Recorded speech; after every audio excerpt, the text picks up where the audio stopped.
Welcome back to Dechamp's Rants and Reviews. I'm Mark Dechamp Deschamps, back at you with another video game review. This time around, I'm reviewing Marvel Maximum Collection from Limited Run Games. Now, a little bit of my background. If you're new to the channel, I have been reviewing games for more than a decade for several different outlets, including Nintendojo, comicbook.com, and IGN. So basically, I'm just reviewing this for my channel and for my viewers. This code was provided by Overload PR, but that never affects the review score. But I like full transparency on this channel, and it's always good for you guys to know that sort of thing going in. So basically, if you're not familiar, Marvel Maximum Collection is a compilation of Marvel video games that were released in the 1990s. The big highlight of the collection is the X-Men arcade game by Konami. Alongside it, we have Captain America and the Avengers, which was also an arcade game that did get ported to consoles. Spider-Man X-Men Arcade's Revenge, Spider-Man Venom Maximum Carnage, Venom Spider-Man Separation Anxiety, and Silver Surfer. Now, the compilation is basically 6 games. However, it's kind of been marketed as 13, and that's both honest and a little bit of a stretch. So this collection uh, features basically a bunch of different versions of several of these games. Both X-Men and the Silver Surfer just have one release. We have the X-Men arcade game, we have Silver Surfer, which came out on NES, but when it comes to the other games, each one of them was ported to multiple platforms over the years. And what's great about this collection is it gives you an opportunity to see how these games were brought to other places. In the case of Spider-Man X-Men Arcade's Revenge, you are getting not only the original SNES version, but also the Sega Genesis one, a release on Game Boy, and the Game Gear version. With Captain America and the Avengers, not only are you getting the arcade version, which is excellent, you're also getting an NES version, which is totally different, plus a Genesis port, which is fairly faithful on top of that. Oddly enough, while this collection is fairly all encompassing, it does not have the Game Gear version of Captain America and the Avengers. Having played that myself, I don't really think you're missing anything. And that kind of gets into one of the, I hesitate to say problems with the collection, but it's great that this collection features all these different versions of these games. I'm going to say that flat out. I think it's fantastic. Whether or not they're good, though, is a different story. So basically, in the 90s, we had several different platforms, and it was interesting to see how things would deviate based on how these games were ported. In the best example of this is Arcade's Revenge. The Game Boy version that's included in this compilation is about as faithful as you could get on the Game Boy hardware, down to the music itself, which is one of the biggest highlights in the SNES version, mind you. The Arcade's Revenge, the music is so good. It's so good. I forgot how good it was. And this is a game that meant a lot to me as a kid growing up. So the Game Boy game replicates as best it can both the gameplay and the music, but it kind of comes up short. And it's interesting that it's here. I'm glad that it's here. I'd never played the Game Boy version, but after playing for a few minutes, I'm like, this is enough of this. And I think most people are going to go into this collection and play, some of these versions and go, okay, that's cool that it's there, but that's not why I'm here. So I like that we have it, but that should by no means be a selling point for you. And I do love that more collections are offering old Game Boy and portable games. And that's kind of how a lot of the games in this collection shake out. Um, I have heard some people allege that this collection does not have a truly great game. And I totally disagree with that statement. For me, X-Men is the selling point of this collection, and it is fantastic. Um, Full disclosure, in many of these cases, I grew up with these games. I have incredibly fond memories of beating X-Men in the arcades as a kid with a couple of strangers, and it's a near and dear memory for me. It was like a formative gaming memory. It's so cool that I got to do it, and it's so cool that because of this collection, I got to go beat Magneto again with a couple other random strangers that I'll never communicate with again because it's available online. So I'm so happy that this is in the collection. And if I'm being completely honest, if that's all Marvel Maximum Collection was, I probably would have bought it, anyway, and been happy about it. I am happy, however, that there are so many other games. Now, again, X-Men is the highlight, and it is fantastic. It holds up. It's one of Konami's greatest brawlers. Now that we have both Turtles in Time and X-Men on modern consoles, we're just missing Simpsons Arcade, and I really hope that somebody rectifies that because we desperately need that on modern systems. But yeah, there you go right there. X-Men, that's the selling point. Fortunately, there's other good stuff too. Captain America and the Avengers, not quite as good of an arcade game as X-Men is, but I do really enjoy the game. And I enjoy the game for multiple reasons. One is that it's fun. It's a good arcade brawler. Number two, I am an Avengers fan, and I'm an Avengers fan going back before the movies and the MCU. I've always, enjoyed the comics. I got in with the Kurt Busiek, George Perez run, and I've been a fan ever since. And what I like about, Captain America and the Avengers is it is a love letter to the older Avengers comics.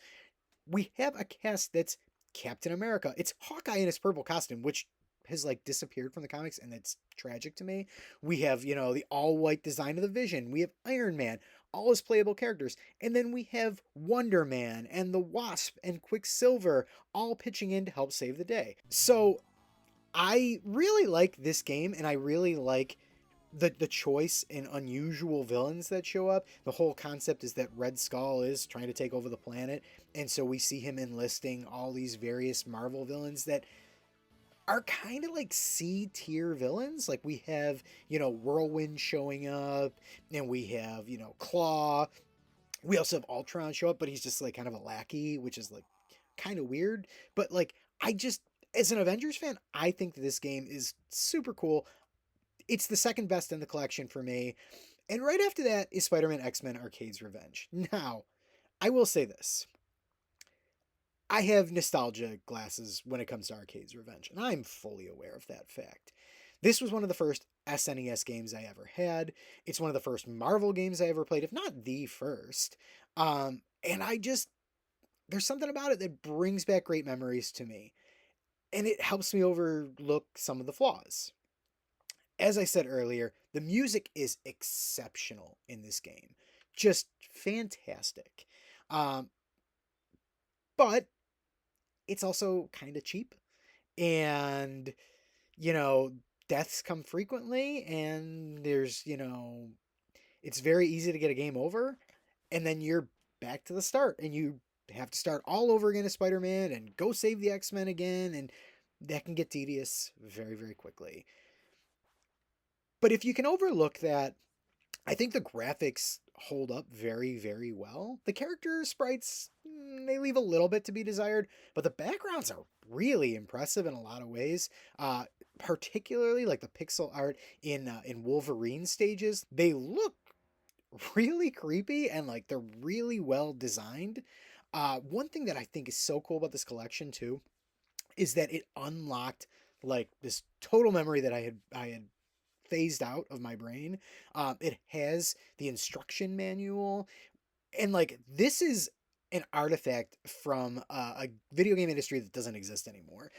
Video game instruction manuals are just like a total lost art, and like this is a beautiful one, and I'm so glad that they replicated it in here because I'm going through it and I'm looking at these profiles of these villains, and it's just so mind-blowing. Like this was probably my introduction to some of these characters, and I just think it's so cool. I'm so happy that it's here.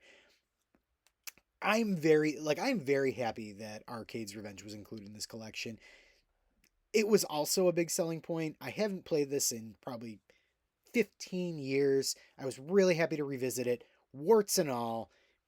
It's a little bit of a slog to get through, But one thing I have to say about this collection is it's got that rewind button, and I know gamers are stubborn about using it. But with these games, I really encourage you, spam that rewind button because these games are mean. They're mean spirited. And, you know, oddly enough, arcade games were always kind of like the more blatant offender, but because you can toss in as many coins as you want in these games, it doesn't feel like those are the unfair ones. The console games in this collection are brutally unfair by any standards, not even like just modern standards. Like these are brutally unfair games. And I will say that it's there when it comes to Arcade's Revenge, but it's really evident in the other two Spider-Man games in the package, Maximum Carnage and Separation Anxiety. One thing that's so frustrating about Maximum Carnage, which I did have on Genesis as a kid growing up, is that it's just so easy for Spider-Man to get beat down by average people, not even villains, just like normal people off the street are beating the snot out of Spider-Man. And it really kind of takes you out of the whole idea, the power fantasy of like a superhero video game. Like you're supposed to do incredible things and be more powerful than anybody. And it's really evident to me playing these older games why Activision's first Spider-Man game that came out in 2000 was such a breath of fresh air, because it was really the first time that Spider-Man was depicted in a way that felt super heroic. And it's so easy to get a game over in that game that it just makes it kind of a slog to get through. And on top of that, like, so Maximum Carnage, it's easier to kind of overlook some of the flaws because the design is really good. There's some good music that's prevalent throughout. We have the Green Jelly soundtrack and whatnot. And, you have Venom as a playable character. So it's easier to overlook the flaws in Maximum Carnage because there's all these kind of unique and interesting elements to it. The fact that it like adapted and a Marvel comic storyline and has like these living panels, for cutscenes in between the levels, it really kind of adds like a cool factor that helps you overlook the fact that Spider-Man is a wimp in this game.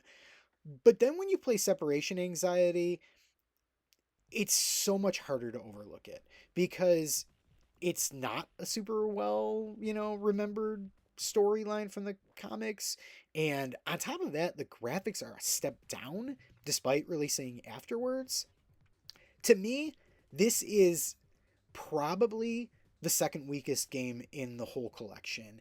And I just didn't find it enjoyable at all. Whereas I really felt like I got a lot out of all the other games. That brings us to the final game in the collection, which is the Silver Surfer. Now, this game kind of has developed an earned reputation online, thanks largely to the Angry Video Game Nerd, who kind of put a spotlight on this game that it probably never would have had. I still was not prepared for like how mean-spirited this game is. The Silver Surfer, and this goes back to the whole thing I was saying about Spider-Man. The Silver Surfer is supposed to be one of the most powerful superheroes in all of the Marvel universe, in all of the, various comic universes. Like, he beat up, Green Lantern in Marvel vs. DC.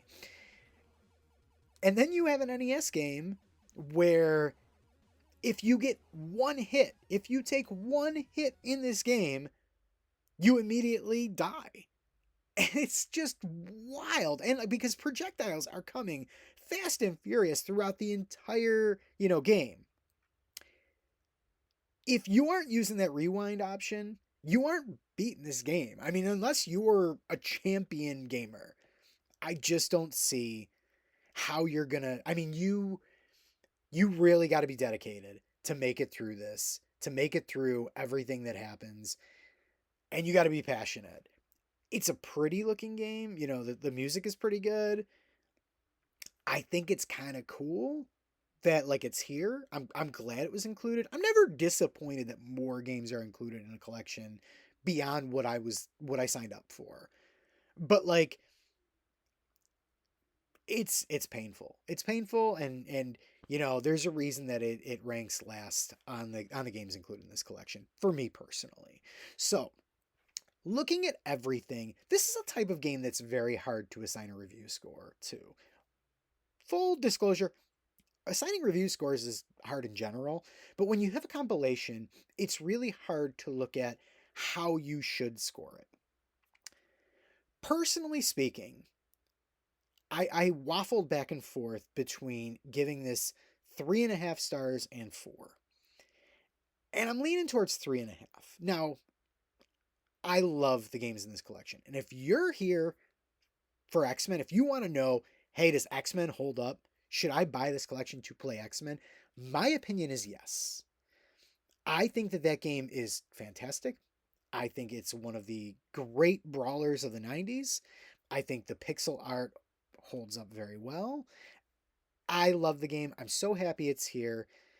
I did have some problems with playing it online. I will say that. I don't know, you know, different people have different connections. I was able to have a great experience with 2 other players, but when I tried to get into some you know, matchmaking with 6 people, a lot of times dealt with really bad problems. You never know how much that's on the servers. It's really hard to judge that. And I'm not going to throw that you know, as a black mark against this, but I do think I should let you guys know that. I enjoyed this collection. I think I got to go with a 3.5 stars. You know, but if you're a diehard Marvel fan, give it an extra half a point. You know, make it 4 stars if that makes you happy. For me, you know, X-Men is so wonderful. I'm so happy it's here. Captain America and the Avengers, I loved going back to revisit that and appreciate it more as an older Marvel fan than I was when I first played it. And you know, could more appreciate the references and all the various characters that show up. And just going back to Spider-Man X-Men Arcade's Revenge was just such a wonderful experience. Warts and all, I'm glad it's back. I'm glad I have a chance to play it. I know not everyone is going to appreciate it the way that I do, but that's okay. And I had fun with Maximum Carnage. And, you know, if Separation Anxiety and Silver Surfer aren't great inclusions, again, I'm happy that they're here. It's tough to get old licensed games, you know, on modern platforms. It's just one of those things that is really difficult for publishers to pull off. And Limited Run Games really nailed it with this. Like, they managed to make this work. I think that's so cool. I really hope that they do more of these collections. I would love a Marvel Maximum collection too.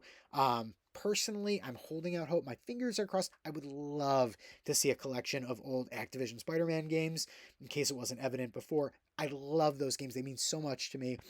I would kill for a collection of those. Or just more 90s goodness. Get me the Sega, you know, X-Men games. Get me, you know, Capcom's SNES brawlers. I'm interested to see what's next.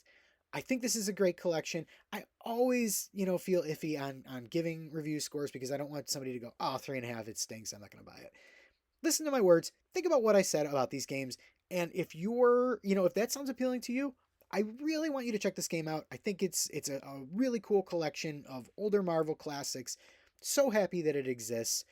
Thank you very much for watching. I do appreciate that. You know, the channel is DeChamps Rants and Reviews. If you're new to it, I review games when I have the opportunity to do so. And I also talk all about the video game industry.